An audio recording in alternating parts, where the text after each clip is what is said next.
Cooking టిప్స్లో అండి, ఈ శనగపిండి అనేది చక్కగా బజ్జీ పిండిలా కలుపుకొని ఒకసారి కొత్తిమీర కట్ చేసి వేసి, ఒకసారి క్యాప్సికమ్ ముక్కలు సన్నగా తరిగి వేసుకొని, ఇంకోసారి బజ్జీ మిర్చిని గింజలు తీయకుండా లేదా గింజలు తీసి సన్నగా చిన్న చిన్న ముక్కలుగా కట్ చేసుకొని, అలా మనం ఎలాగైతే బజ్జీ పిండిని కలుపుకుంటామో ఇక్కడ సోడా వాడడం అండి.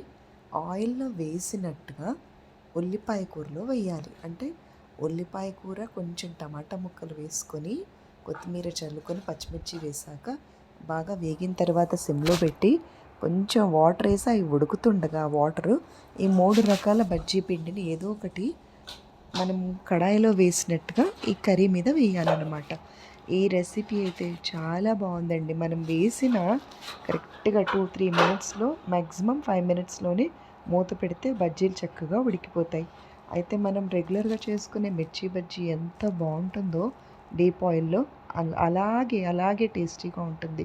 ఎందుకంటే చాలామందికి తెలుసు కదా, నార్త్లో మొత్తం ఈ మజ్జిగ చారులో వేసి బజ్జీలు వేసి చేయడం ఒకటి, లేదంటే ఇక్కడ మనకి బజ్జీలతో పులుసు కూర అని చెప్పి చేయడం. అదేంటంటే శనగపిండిని గట్టిగా కలిపి చేతికి ఆయిల్ రాసుకొని ఇబ్బంది పడతామండి. అందుకే నా రెసిపీ రెగ్యులర్గా చేసుకోలేకపోవచ్చు. నేను ఇలా ట్రై చేశాను ఓన్గా కొత్తగా. చాలా బాగా అది వర్కౌట్ అయిందండి ఇది ఫార్ములా.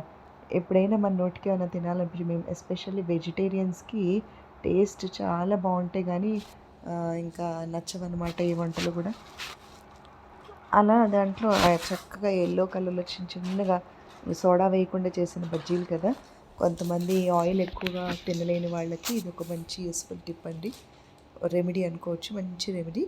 అయితే ఇంకొకటి కూడా చెప్పాను కదా మొన్న యూస్ఫుల్గా, కాడలు ఎప్పుడు కూడా పాడేయద్దండి. ఆకుకూర కాడలన్నీ కూడా, కొత్తిమీర కాడలు, అన్ని బచ్చల కూర కాడలు, చుక్కకూర కాడలు, ఇవి అంటే హార్డ్గా ఉన్న ఏ కాడలైనా కూడా మనం మిక్సీ పట్టుకొని సూప్స్లో కానీ పప్పులో కానీ వేసుకోవచ్చండి.